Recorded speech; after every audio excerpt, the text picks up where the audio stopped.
Hello, and welcome back, ladies and gentlemen, to Beyond the Summit presentation of the iLeague Season 3 Dota 2 Chinese Qualifier Group Stage. Here we are, VG Gaming Potential versus Invictus Gaming, Game 2 of a 2-game series. So, whichever way this one goes, we'll be concluding our broadcast for today. Obviously, we're going to be having some other games going on here. I believe immediately following is going to be 2 best-of-3s in European Dota, so you'll want to stick around. We may broadcast that on BTS 2 if it overlaps, but since we only have one game left, we're a half an hour ahead of schedule. I think we're going to be fine with that. So, yeah, going to be going into this second game here. IG looking really strong for their first game, just really able to find a way to up the tempo of their draft, using Dazzle, Axe, and Lycan to just put a lot of physical push emphasis out and control their lanes really well. So enjoyable to see. And we'll see how VG respond. There's been a lot of respect given to Phantom Lancer over the past few drafts. I think he was actually first banned in the last 3 games. So more and more different teams are being a little bit fearful of the Phantom Lancer. And gotta tell you guys, in the hands of VG Gaming Potential, you'll know why. If you watch, if VG Gaming can pull out of the laning stage even and look to the mid to late game, and this game actually goes longer than 20 minutes, you'll get to see some really cool plays from S3. SSS is probably my favorite Phantom Lancer player at this point in time. He just uses a doppelganger in such a way to negate so many different spells, stays very impactful throughout the game, and just is marvelous to watch. Doesn't always win the games, but he is able to make a big difference no matter what, and can really show the potential of that hero. So, looking forward to seeing that. VG Gaming opened up with a core draft of Queen of Pain, Phantom Lancer, Invictus Gaming, Lion SF. So obviously banning out the standard fare, including the Bat Rider this time. And going into Phase 2, we see the bans of the Ancient Apparition and the Axe from VG Gaming. IG took out both the Spirit Breaker and the Earthshaker. So they're going to leave that Night Stalker in the pool, see if Dogfights wants to pick that one up. But, yeah, they're going to be able to get their third pick here on the back of that Spirit Breaker ban. So, yeah, the way I look at it, it's probably going to be VG.P picking up Rubik and Night Stalker, along with their Queen of Pain Phantom Lancer, and then getting just an offlaner. That'll work pretty well in an aggressive game, an active game, and that one that can create space. Probably the Clockwork if they can manage it, yeah. So a traditional draft for VGP involves, for the last 3, involves probably like a Night Stalker, Clockwork, and a stunning support like a Rubik. So we'll see how IG work around that. They go for the double negative armor strat, both the Presence of the Dark Lord and the Viscous Nasal Goo. Man, those are cool abilities to say. But yeah, it's going to be stacking the negative armor, dealing a lot of physical damage, and it makes it harder for VG to kind of feel survivable. I mean, just trying to tank up here, they might need to get something more defensive that'll allow them to survive a little bit better. Dazzle wouldn't be too bad with the PL. Anything that can carry a mechanism would be pretty good. Obviously, Vladimir's is ideal, and I think that actually the Phantom Lancer might go for the Vladimir's offering this game. Sometimes you don't see it. Some different PLs prefer the Aquila, but I think the Vladimir's offering would be really good this game. But already tapping into reserve time pretty deep for both sides here. 30 seconds left for IG, but VG 40 and counting. We're ticking down as they look for their next pickup here. Supports would probably be smart. At least pick up one support in this phase seems necessary, just because they need to get kind of a good structure behind them. But something that plays well in the defensive. Witch Doctor is going to be pretty good. Voodoo Restoration, healing over time, and some good control of the fight so you just don't get run down. I think that's overall pretty strong. Just an all-around pretty sweet hero, but I don't feel like he's necessarily going to have the setup for that Death Ward against most targets. Anywho, Ember Spirit is going to be coming into play here as the final core pickup of IG. So Shadow Fiend, Bristle, and Ember as their cores. And it looks like it is going to be Luo's offlane Bristle, and it's going to be Burning to play the Burning Ember Spirit. That would be pretty interesting, actually. I don't think I've seen that one, so that'll be fun. Ember Spirit, in this case, is really good against illusion heroes in general. So Phantom Lancer in particular, he's going to be able to lock him down. Searing Chance is good against Queen of Pain. And, yeah, just trying to control positioning. He's a good hero with tons of mobilities, tons of chase potential, and right now he's not facing any hard disables. Like, the worst case scenario is he gets Sonic Waved, because that does not get blocked by Flame Guard. But generally speaking, as long as he's mobile and active, there's really no hard control for him.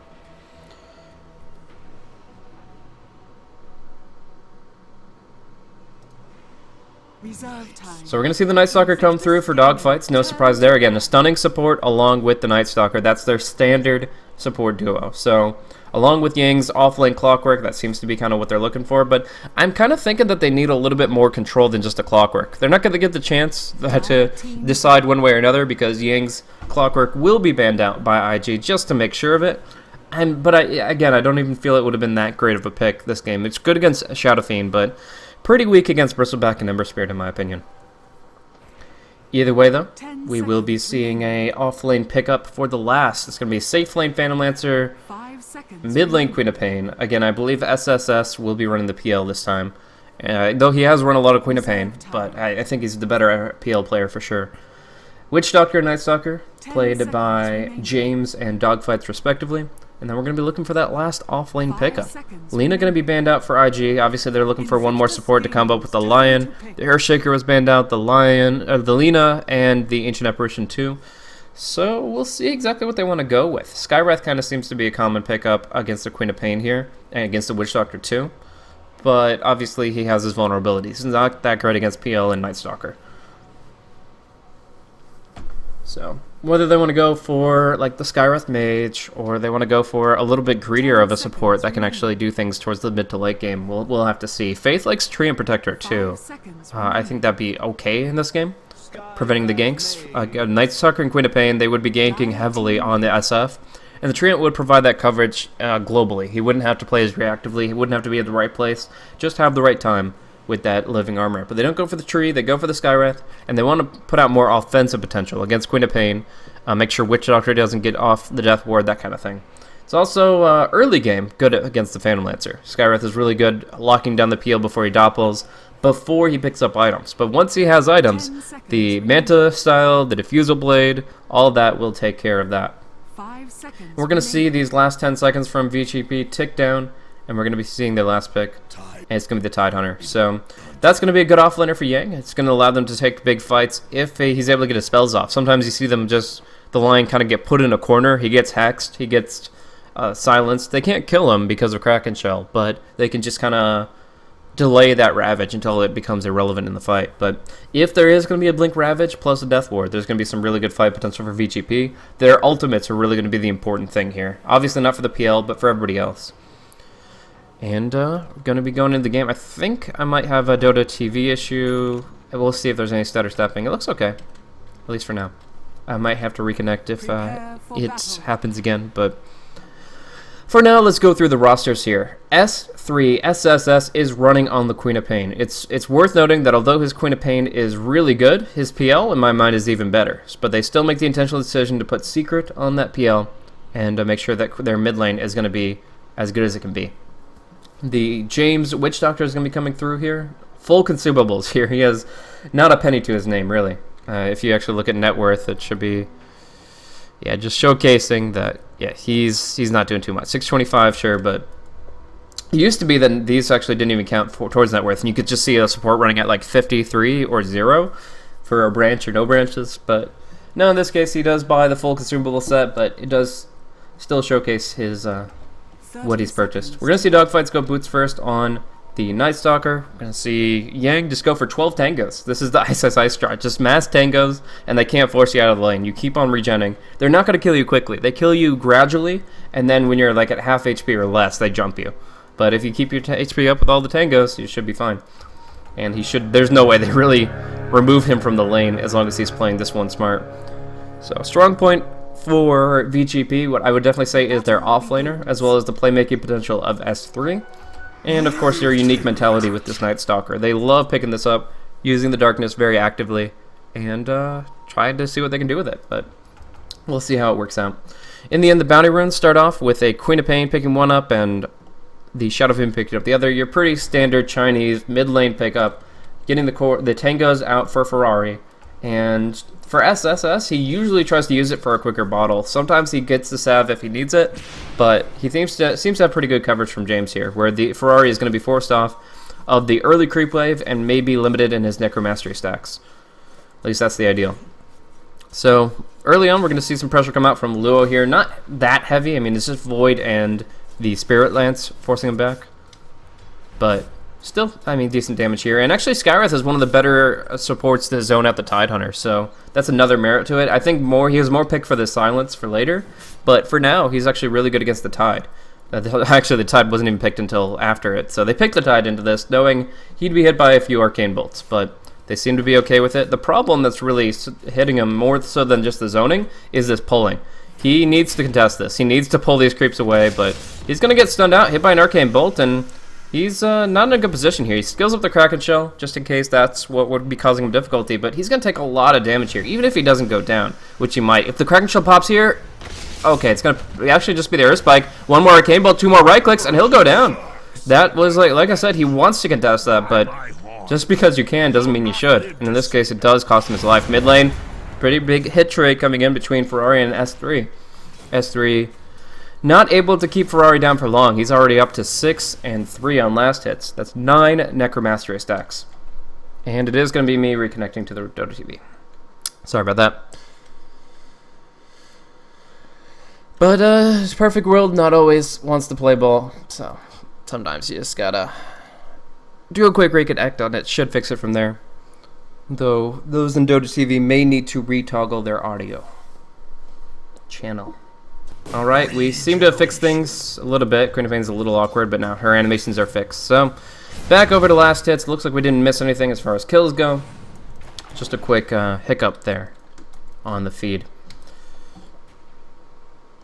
But, yeah, Dogfight's going to be moving up to level 2. Really doesn't become prevalent until the first night or even the second. But I like this move here. Dire Observer Ward coming down from VG.P, preventing Luo from stacking Ancients. He's going to waste a lot of time just wanting to stack, waiting to stack, and not getting that opportunity. Yang's going to do the same, but he's going to succeed.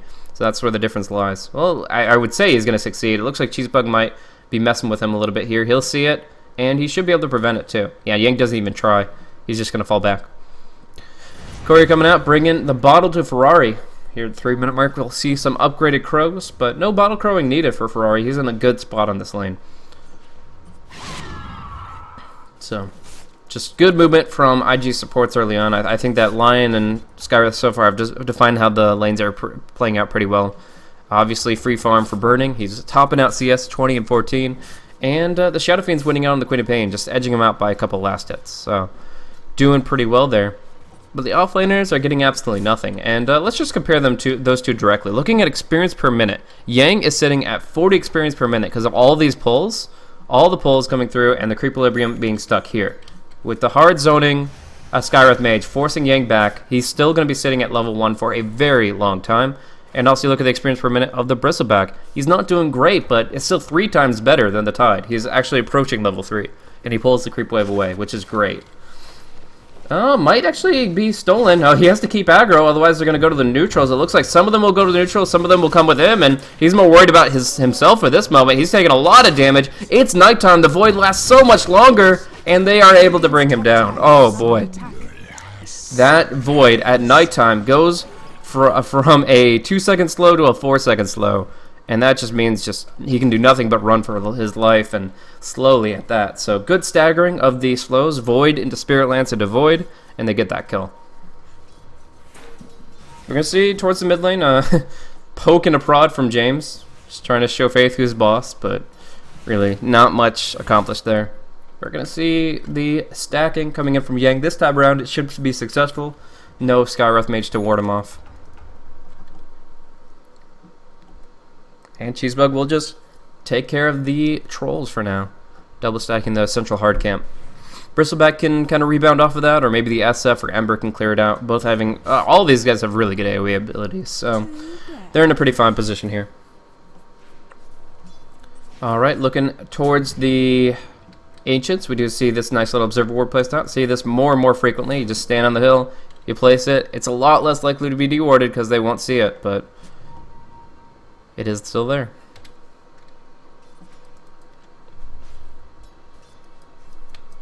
Tidehunter being solo zoned out by Burning. Oh, that's actually frustrating. It's one thing to waste the support's time, and at least the support isn't accomplishing anything on the map. He's just sitting there zoning you out. But when it's the carry that can zone you out while free farm last hitting, you got to be afraid. Now they're going to get caught. All the slows, all the nukes, Kraken Shell or not, he's going down. And this Tide has just become useless. He's a walking melee creep that just happens to take a few more hits to bring down. He just cannot do anything. And this smoke coming through, VG.P looking for a play. Lion will get a quick hex out, but still stunned. Hit by the Malediction Void and Spirit Lance. So Faith will fall to the Witch Doctor. And this tier 1 will take some hits. They actually are not comfortable diving that.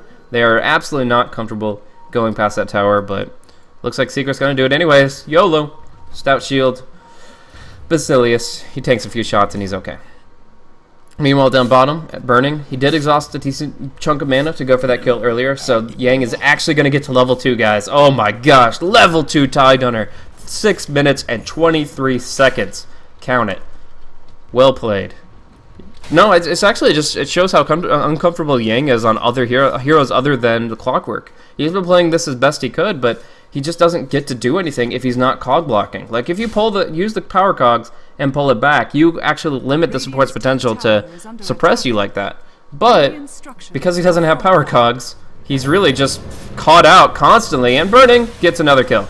Now Dogfights is going to come in, get the Void out on Cheesebug, so he's going to take a lot of hits here, but will he go down the last right click? Yes, he'll fall. Sonic Wave actually cleans up the Ember Spirit too. That's something you can't Flame Guard off, no matter how you try. So good movement there from the Queen of Pain in getting a much-needed kill to kind of make up for what they've been losing in the laning phase. The SF is pulling forward in last hits, and now he's farming the jungle. He's tapping into those camps on the side here, clearing those out, and now moving up to about even net worth despite the Queen of Pain's kills.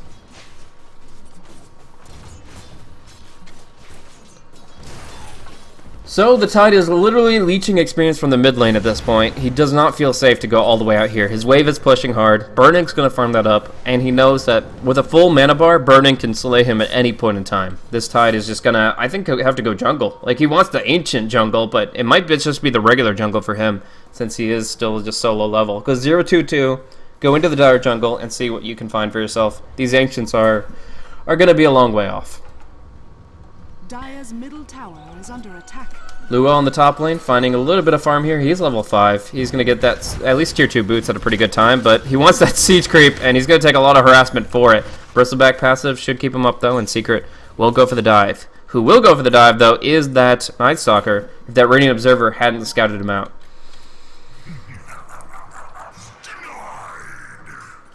So, just overall state of the game here, 8.5 minutes in. We've got just a slight advantage to IG in terms of net worth, 500, and we've seen ups and downs, but the experience remains fairly even, oscillating between the two sides' advantage.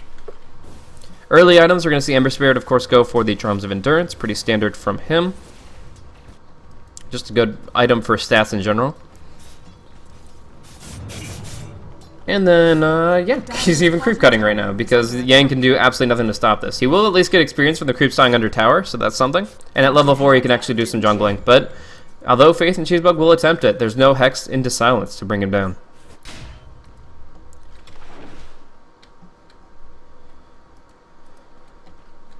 Observer Ward here is a good one to try to negate a couple potential ward spots, but it does not see the ward I was talking about here. If they don't see you walking up here and placing it, they generally have no idea that that one's there, even though it's becoming more familiar to the pro teams.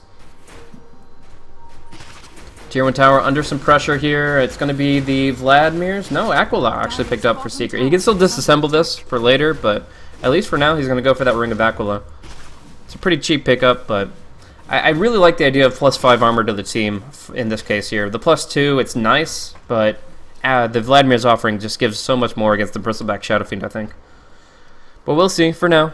Like I said, it can be disassembled. It's not a telling decision just yet. Yang gonna get caught a little bit, but they can just go ahead and leave out. It looks like one will fall. Oh no, the cask took too long going around the corner. A very slow paralyzing cask there. Up top, it's gonna be just a lance, not much more. So, yeah, it's actually interesting that 2 TP rotation, they immediately bail out, and at least I thought they'd get the Skyra out there, but no, they get nothing. They get absolutely nothing. Ferrari going to pick up this Invis Rune, be very close to his mechanism at this point. He really just needs about 1,000 gold. And for Ferrari, that doesn't take too long. He's already built himself up 4,200. Or, did he have it on the courier already? No, okay. So, he has all the components but the recipe, and Burning's going to get his Drums of Endurance recipe. Got it. In the meantime, Tide, trying to figure out what he's up to.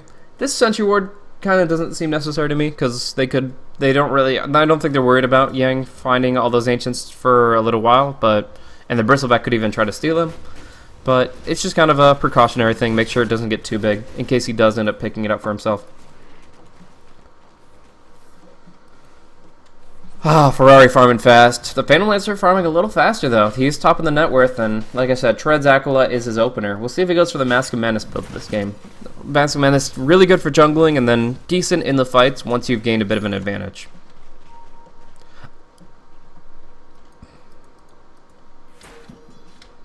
Faith, moving in.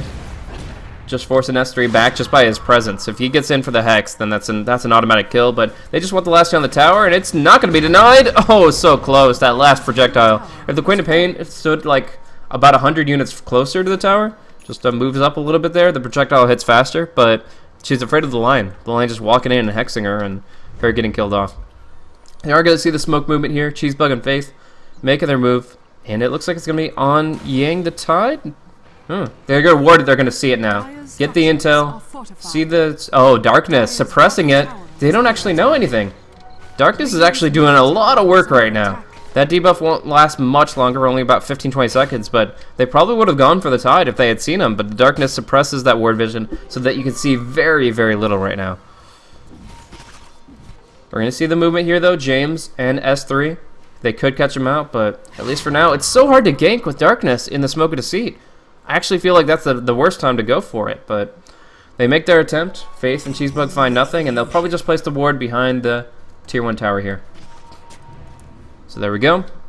Secret, hiding under the tower, has Doppelganger TP, but he is going to be showing himself here, and they're going to be able to get the gank. Yeah, he's going to have to TP very quickly if he's going to get out of here. Burning, looking for the chains. He'll chase in deep, and yeah, it looks like Secret's there's going to be a Ravage coming out. Ferrari taking a lot of damage from this. They'll cripple him, they'll void him, but with the mechanism he survives, and they're able to dive deep, turning the fight. Sonic Wave, though, hitting onto 3. Massive damage from S3, and Burning now on the run, trying to get out as quickly as he can. Cheesebug also being chased down. These two being routed, and Luo can't do anything to help them. They're both going to drop very low. A double Remnant play from the Ember Spirit gets him out, but still the Skywrath falls. But the return damage that Burning did, just that little bit of damage, might be enough to bring down the Queen of Pain. She'll blink out, and we'll be trying to kite Luo from this point forward. They cripple him, they slow him, but he's still in play. Oh, finally. Will have to back off. They keep lancing. They now go for the cask, and Luo actually will look to go down. The Doppelganger dodge of the Earth Spike. Secret, what a player. Dodges it out, gets the kill onto Luo,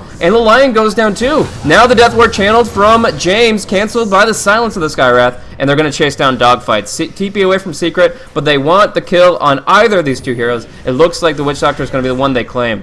So, can't wait for this fight recap. So many deaths coming out from both sides, but the one we see here is a 4 for 2. That sounds about accurate. I feel like there might have been one kill that didn't get charted, but we'll see. Right now, the Sonic Wave and the Ravage really did a lot of work in that fight, and that was what really turned the tables. Like, IG almost survived based on that mechanism, but that Sonic Wave just hit so damn hard. It was level 1 at the time, but still hitting on 3 heroes. That's over 900 damage. 975 pure. So you can see that's why Queen of Pain did 2,400 that fight. Bristleback actually adding up to 2,800. The Quill Sprays do so much once they keep stacking. Like, this Bristleback has no items. Like, you look at Luo, he's got a net worth of, like, I'm looking at Faith here, just making sure I don't miss a kill. It looks like he will not die. The Phantom Rush is still on cooldown, but that Haste Rune, yeah, he's going to go down. He's going to be dove upon. The Earth Spike, he keeps kiting. Secret, he still wants it. He's still going to get it. Faith can juke for only so long, I think. Oh, the mech! The mech from Ferrari turns it around, and Secret. Oh, man, that Haste Rune doesn't do enough. There is going to be, however, killing the Ember Spirit up top here. They cast him, they Sonic Waved him, and they brought him down. It was a pretty quick kill, essentially. Burning nearly killed the Witch Doctor solo, but then they go ahead and just drop the big surprise nukes from the Queen of Pain. So, there's that. The Radiant Observer now sees Yang trying to farm these Ancients. Will not be able to snipe them, but should be able to kill Yang in the process. Oh man, I'm still having a hard time getting over those Faith jukes that it just keeps on running, keeps on dodging, and there's no Spirit Lance to come out. That's so frustrating for the PL. I mean, he had a haste rune. He should have the easiest kill in the world on that support, but he kept on going, and he got punished pretty heavily there. That mech play from Ferrari. That mechanism came out at an insane time for Shadow Fiend, and we've already seen it do 2 clutch usages. Under the tier 1 tower up top, it extended the play for them against VG.P. They didn't win the fight off of it, but they certainly minimized their losses in that specific time period. And then there, saving the Lion. Already, this mechanism is a huge pickup, and you can see why it's prioritized over Yule's when teamwork is the main thing. In isolated kills, in pubs, and in situations where you just want to kill one person, Yule's Requiem is awesome. But when it comes down to team play, you can't beat the mech build.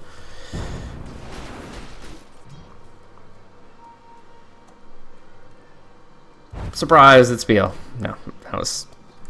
S3 going to pick up an Invis rune, going to be looking towards the Orchid, so they're going to have a lot of silence between the Crippling Fear and the Orchid Malevolence. They're going to try to lock down this Ember Spirit, but I think he'll just go for the Manta here. Like sometimes you see just Phase Drum Yasha for fast farming, but I believe he's going to go for the Manta straight up and look at maybe Battle Fury next.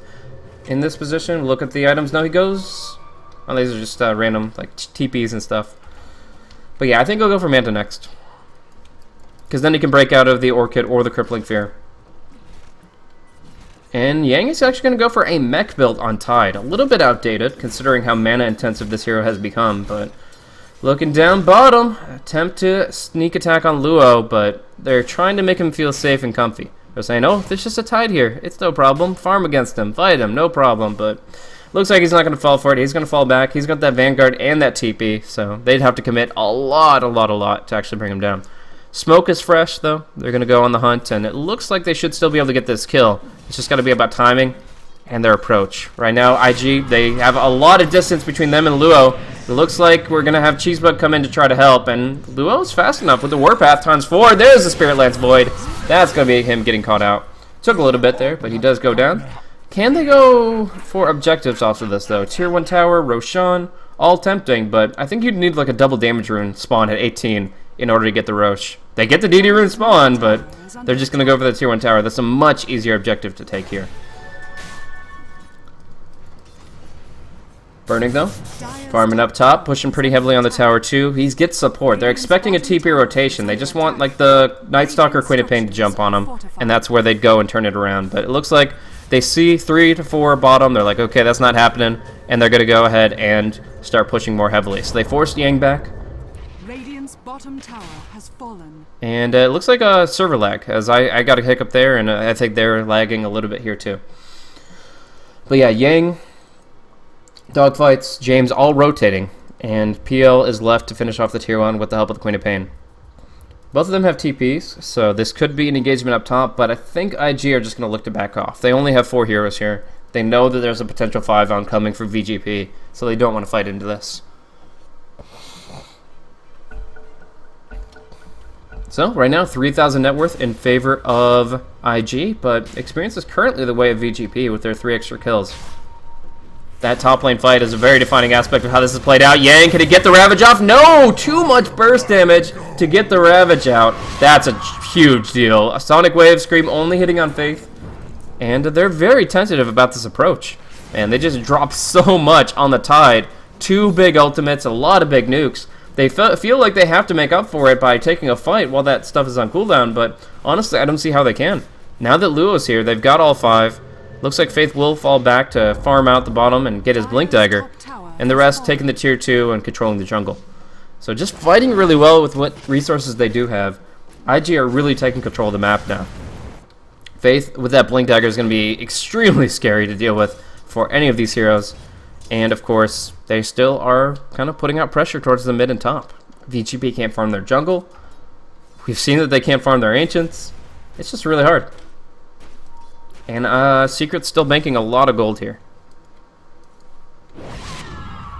Yeah, I think they'll feel a lot more comfortable at nighttime, though. The day is very difficult for VG.P to work with, especially with darkness on cooldown.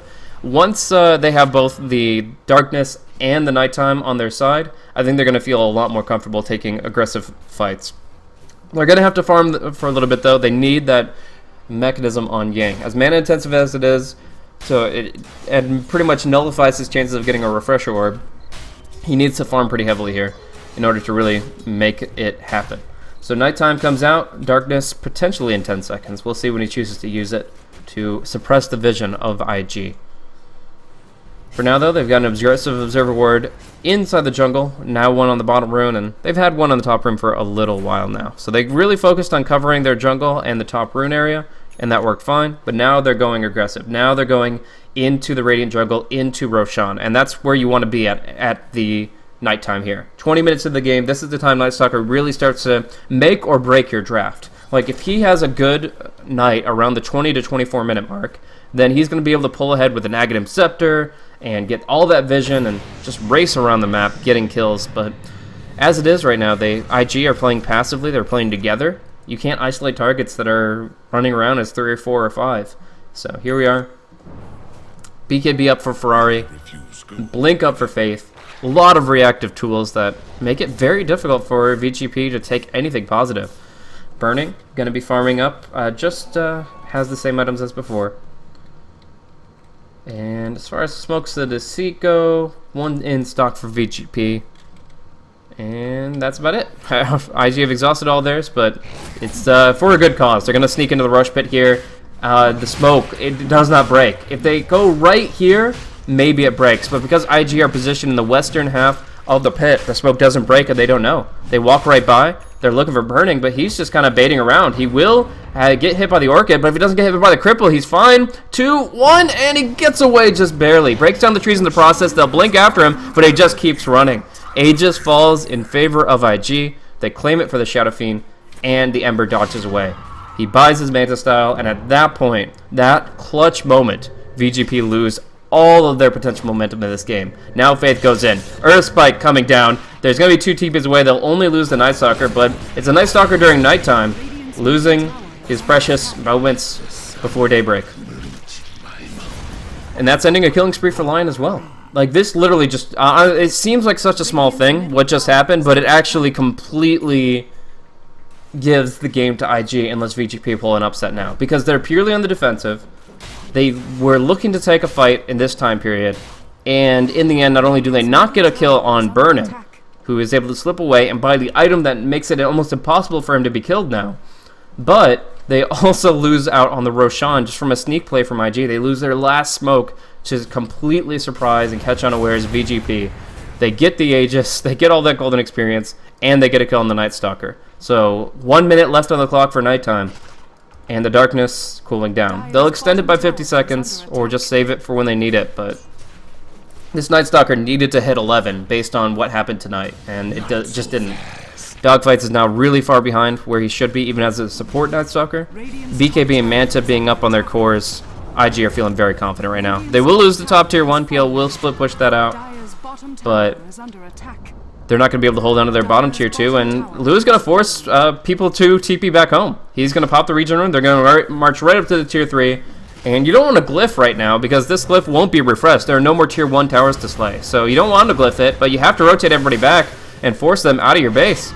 So they'll scream out and anchor down the waves, but they already lost a huge chunk of tier 3 HP. They are forced to head back home after their successful push up top, and they really just aren't gaining forward momentum. VG.P, I mean, they've got the Diffusal Blade. Maybe that can do some work here up against everybody that's not in BKB. It could really screw with the Lion or the Skywrath, but soon enough we're going to be seeing the Force Staff or the Yules come out for Faith, and at that point he's not too worried about it.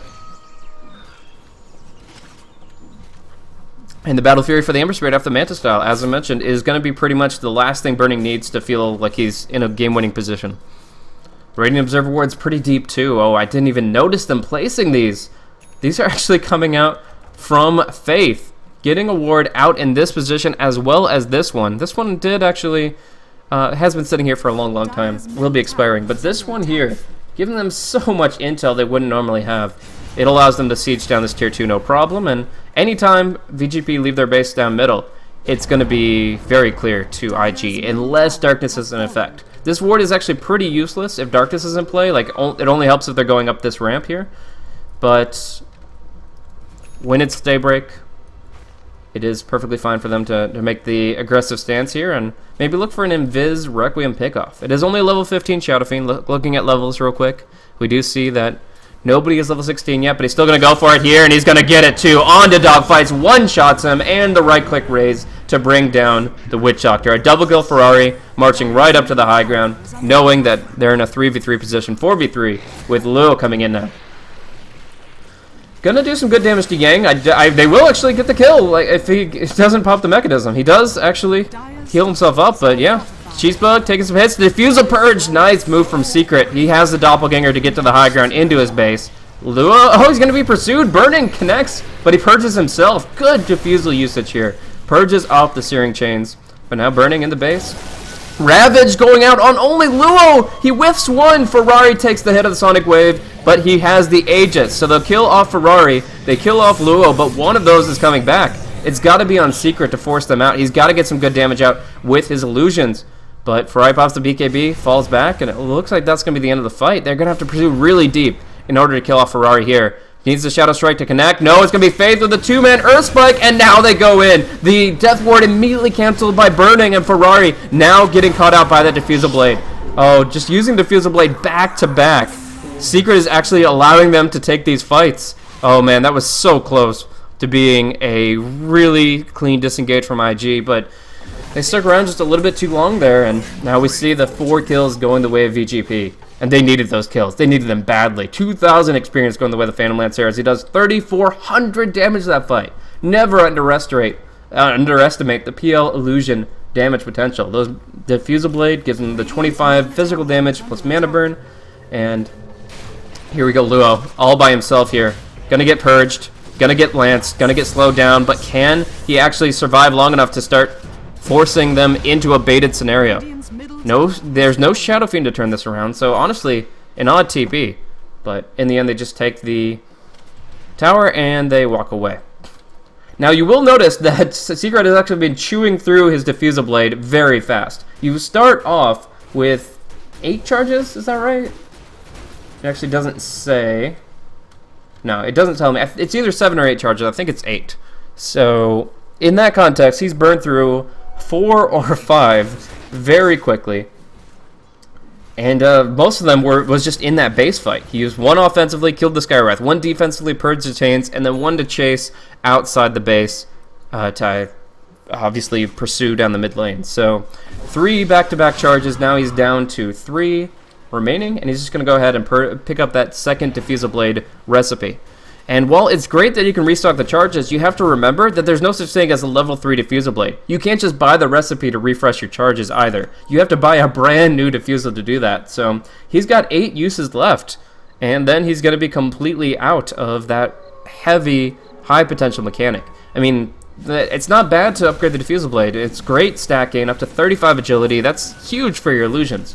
But he only has 8 uses left of what is, in my mind, a very important tool for his teamfight potential. But we'll see Faith coming in here, getting the combo up, and with the finger, they'll just immediately destroy that Night Stalker, and he's just having a really rough time. You look at it, support Night Stalker is 4,200 net worth. Ogre Club Bracer and Earnest Shadows, that's really all he's got. Burning with the DD, but SSS with the Orchid. Maybe just forcing the Manta. Yeah, gonna go for a little play here, but yeah, she can't really do anything by herself. She needs some support, but the Radiant Observer Ward sees VG.P's allies coming in.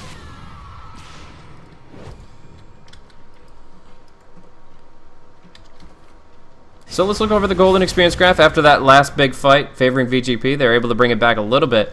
5,000 net worth in the favor of IG still, but the experience dropped down pretty quickly. That's zeroed out. So we see like there is going to be level 17 Queen of Pain, level 16 PL.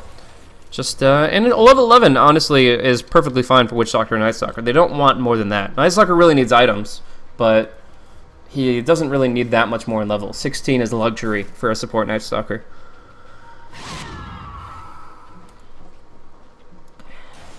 So, back over to net worth. Battle Fury finish on Burning. What's up for SF? He's not going for AC this game, I don't think. Could go for the Butterfly. I'm actually curious. Scotty and Butterfly are both pretty good here. I don't think that He's going to go for... Oh, Ravage coming out here. Burning. Going to be dropped down. They commit 2 big ultimates to bring him down. Blink Ravage and Blink Sonic Wave. They just drop everything on top of him. If Roche was up right now, that would have been a good play. But instead, they're just going to check the pit, realize it's empty, and be like, okay, well, if only Burning wasn't responding in a minute. If death was more permanent, that would be a better play. But as it is, they exhaust. A decent cooldown, so 125, 111 remaining on those two, and Burning will be back up. They can't fight. And I'm disconnected, as you guys can see. Now, I'm not dropping frames as best I can tell. The stream, at least, I'm not too familiar with OBS. I transferred over to it this past week, but it's saying drop frame 0, and I'm going to go along with the assumption that you guys can still hear me and that I'm not lagging out or anything, and that it's just Perfect World with its nonsense. But Perfect World with its nonsense causes us to miss a kill here on the Phantom Lancers. Fight recap, can it tell me the secrets? No. We have no information. We have Ferrari walking up to the high ground, though. 1 raise kills off the Witch Doctor. Ferrari manning up hard with no Aegis. Just the mechanism allows him to play like this, but now he might be punished. Just a little bit more damage against him, but no. He'll pop the Requiem, and they cannot pursue. In fact, Luo's the man on the front line now, looking large and in charge as Bristle, gaining his stacks of Warpath, popping the BKB in a moment here. He'll just keep going. He'll just keep fighting. So damn tanky, this guy.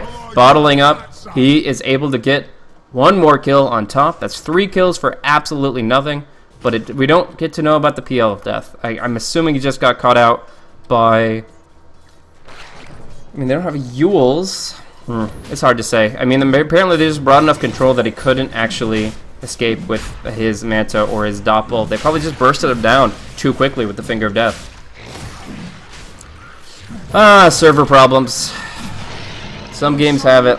Dota 2 does in China at the very least, when we're spectating all the way across the world. You know, technology is pretty cool. I mean, thinking about the fact that China is literally on the other side of the world, complete opposite part of the globe for me, and I'm still able to, for the most part, with minimal delay, with minimal connection problems, witness the actions second by second of each individual player here in this competitive Dota 2 game. It's awesome, and we sometimes take that for granted. But all the while, I would love to not disconnect from these Chinese Dota games every once in a while, or lag out and have to reconnect. Oh well, it is what it is. Let's go ahead and look at the next item. Burning does go for... Or that's Ferrari Butterfly. What am I talking about? Crit for Burning, and Butterfly for Ferrari. Pretty good progression. I think I just wanted the alliteration there. But Burning Butterfly sounds so much better. S3 walking right up to a bad part of town, gets hexed out, and is going down. Might force the buyback if they just pressure the tier 3 mid. They are a little bit wary of this Ravage, though. Yang has it up. They didn't commit anything for that Queen of Pain kill, so I still think it'd be a good idea to try to force it, but it's not without risk. Burning pushing top, Butterfly delivered, but can they go? I think it's their best opportunity, but the problem is when Queen of Pain buys back, they have no way of getting out. The Ravage and the cast kind of lock them into this fight, and it's really difficult to kind of force up to the steps, force a buyback, and then walk away. It's just VG.P will follow you, they will chase you, they will find you, and they will look to kill you. But the fortification will come through from the side of VG.P, holding their tier 3 for now. And it doesn't mean much, actually. That was a pretty bad fort. But we see the double chains coming through. IG are forcing the high ground. We need a Queen of Pain buyback, but it's only 20 seconds before she respawns and she wants to hold it. So they've got to disengage, but Dogfights can't. They've lost 2, and the Queen of Pain still refuses to buy back. This is going to be 1 lane of racks. Could be more. Oh, man. It seems like S3 just really wants to pick up that next item. Probably not a Lincoln's, probably just a Hex, but we'll see. Whatever she goes for, it better be worth it, because that did cost them their racks and their 2 heroes. On the flip side, you could argue that they, even with the Queen of Pain, they would have lost that fight. And if you're making that argument, I would say, why send in the Night Stalker or the Tide to this aggressive position? Anywhere here is not safe. That just stand next to your tier force. Stand next to the bottom lane and make sure they don't push that out. There's 2 sides of it. There's either don't defend at all and just let that go, or there's buy back and fight it. And I don't feel like there's too much room for middle ground in this case. But SSS is going to be finding an item pretty soon, and it seems like that's why he really was so desperate to make sure that he was not buying back in that situation. The Aegis still has 2 minutes on it, so IG have plenty of room to keep pushing, keep going. We're going to see Burning Connect. And it kind of showcased the fact they have an Observer Ward here. I think that's pretty clear to James at this point. But he doesn't drop the sentry. Just assumes that Burning knows all no matter what vision you take away from him. That's a 17,000 net worth lead. Suddenly just bringing it home. IG really are pressing their advantage at this point in the game. Every time they take Roche, find a little pick-off, take control of the map, they push themselves closer and closer to victory, and they have some amazing late-game heroes too. They have 3 core heroes that can fight on the front line. They are lacking disables a little, so the Shiva's Guard will help out nicely. But all in all, it just comes down to Ravage and Death Ward, really, in my mind. The Aghanim Scepter is nowhere near for James, just the point booster casually. But that Hex is going to come out for the Queen of Pain, so maybe S3 can find just something, some kind of pickoff, some kind of offensive play where she takes somebody out of the fight and bursts people down. That's the ideal here, but she's sitting on 7 seconds on her BKB, 10 seconds for Secret on the PL.